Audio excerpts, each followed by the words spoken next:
नमस्कार। उम्मीद करता हूं कि आप अच्छे होंगे।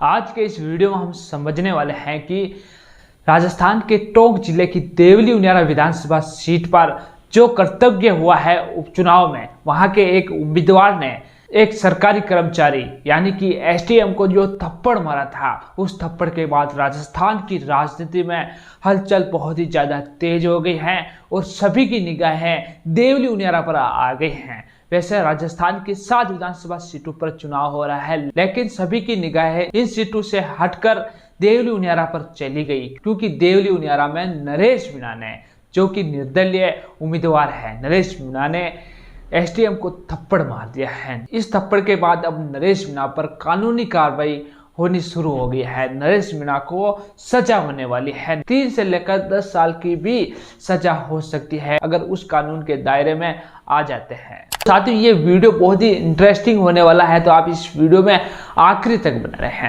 देवली उनियारा विधानसभा सीट टोंक जिले में आती है और टोंक से राजस्थान के पूर्व डिप्टी सीएम सचिन पायलट विधायक हैं। ये सचिन पायलट का गृह जिला भी माना जाता है और इस विधानसभा सीट पर गुजर और मीणा बहु वाली सीट है। इस सीट पर सचिन पायलट का भी बहुत ही ज्यादा प्रभाव देखने को मिलता आया है। वहीं इस सीट पर भारतीय जनता पार्टी के दिग्गज किरोड़ीलाल मीणा का भी बहुत ही ज्यादा प्रभाव देखने को मिलता आया है, यानी कि कांग्रेस और बीजेपी के दिग्गजों का यहाँ पर प्रभाव है। भारतीय जनता पार्टी का उम्मीदवार यहाँ पर राजेंद्र गुर्जर हैं और कांग्रेस पार्टी का उम्मीदवार यहाँ पर केसी मीणा है और निर्दलीय के रूप में नरेश मीणा ने अपना नामांकन दाखिल किया।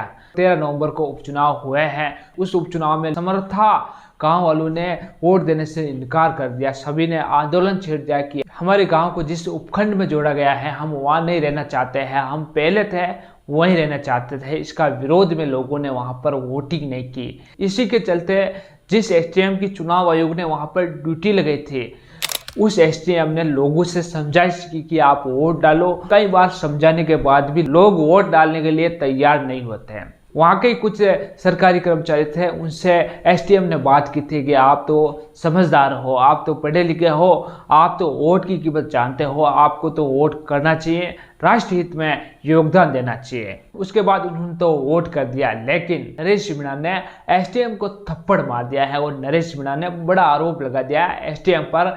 एसडीएम मेरे खिलाफ वोटिंग करवा रहा है, किसी और को वोट दिला रहा है, किसी पार्टी विशेष के पक्ष में वोट करवा रहा है, ऐसा आरोप लगा दिया और थप्पड़ मार दिए हैं। इस थप्पड़ के बाद सियासी गलियारों की चर्चा तेज हो गई है। राजस्थान वासियों की नजर इस सीट पर आ गई है और प्रशासनिक अधिकारी इसको लेकर हड़तालें भी कर रहे हैं और पत्रकार भी इसको लेकर हड़तालें कर रहे हैं, क्योंकि जब थप्पड़ मारा था उसके बाद शाम को जो गाड़ियों को जलाया गया, उसमें कई पत्रकार क्षतिग्रस्त भी हुए हैं। तो पत्रकार भी लगातार कानूनी कार्रवाई की मांग कर रहे हैं। उसके बाद नरेश मीणा को पुलिस प्रशासन द्वारा गिरफ्तार कर लिया गया।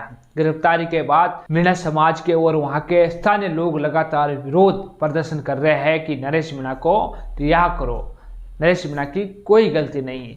लेकिन जिस प्रकार नरेश मीणा ने थप्पड़ मारा है, वो तो कहीं ना कहीं कैमरे में कैद है, वीडियो काफी वायरल हुआ है। फिलहाल नरेश मीणा जेल में है और जब उनको गिरफ्तार किया था उसके एक दिन बाद नरेश मीणा को कोर्ट में ले जाया गया। 14 दिन बाद सुनवाई करने के निर्देश दिए कि 14 दिनों में इसकी जांच हो। कोर्ट के आदेश के बाद इस मामले की जांच प्रशासनिक अधिकारी कर रहे हैं। जांच में सभी लग गए हैं। तो सबका यही प्रश्न है कि अगर नरेश मीणा दोषी पाए जाते हैं तो नरेश मीणा को क्या सजा हो सकती है। तो आप सबसे पहले ये समझ लीजिए कि अगर हम किसी भी सरकारी अफसर पर हाथ उठा देते हैं, उनको ब्लैकमेल कर देते हैं या किसी भी प्रकार का उन पर दबाव बनाते हैं, तो किस किस धारा में कार्रवाई हो सकती है, ये सबसे पहले आप चार्टर समझ लीजिए।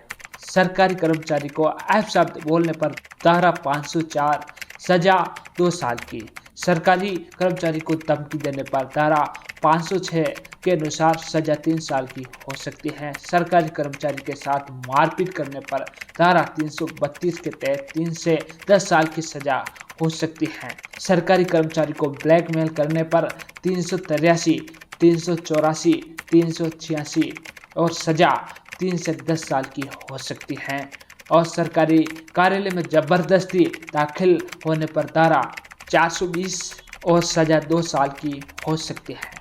तो साथियों, आपने सभी ये धारा जान ली है कि किस किस प्रकार की धारा होती है। नरेश मीणा अगर इस जांच के बाद दोषी पाए जाते हैं तो नरेश मीणा को कोर्ट ये सजा सुना सकती है। संविधान के तहत धारा 332 के अंतर्गत कोई व्यक्ति किसी सरकारी अधिकारी या अफसर पर थप्पड़ मार देता है तो उसको 3 से लेकर 10 साल की सजा हो सकती है। यह संविधान के अनुसार सजा है और नरेश मीणा अगर दोषी पाए जाते हैं तो यह सजा नरेश मीणा को हो सकती है। फिलहाल इसकी जांच चल रही है, कोर्ट का फैसला बाकी है और अब 11 से 12 दिन और बचे हैं। उसके बाद नरेश मीणा की कोर्ट में सुनवाई होगी। कोर्ट का क्या फैसला रहता है, कोर्ट जमानत देता है, कोर्ट रिहा करता है, कोर्ट सजा सुनाता है, इसका सभी को इंतजार है।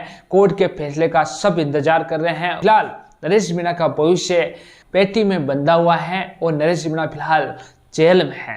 नरेश मीणा के समर्थक ये भगवान से दुआ कर रहे हैं कि नरेश मीणा इस चुनाव को जीत जाए और भारतीय जनता पार्टी के लोग ये दुआ कर रहे हैं कि राजेंद्र गुर्जर जीत जाए और कांग्रेस पार्टी के लोग कांग्रेस के प्रत्याशी को जिताने की भगवान से प्रार्थना कर रहे हैं। राजस्थान वासियों की निगाहें टिकी हुई है। तो साथियों, इसको लेकर आपकी क्या राय है कमेंट सेक्शन में जरूर लिखें और आपने अभी तक हमारा चैनल सब्सक्राइब नहीं किया तो जल्दी ही सब्सक्राइब कर दे, बेल आइकन को दबा दे, इस वीडियो को ज्यादा से ज्यादा लोगों के साथ शेयर करें।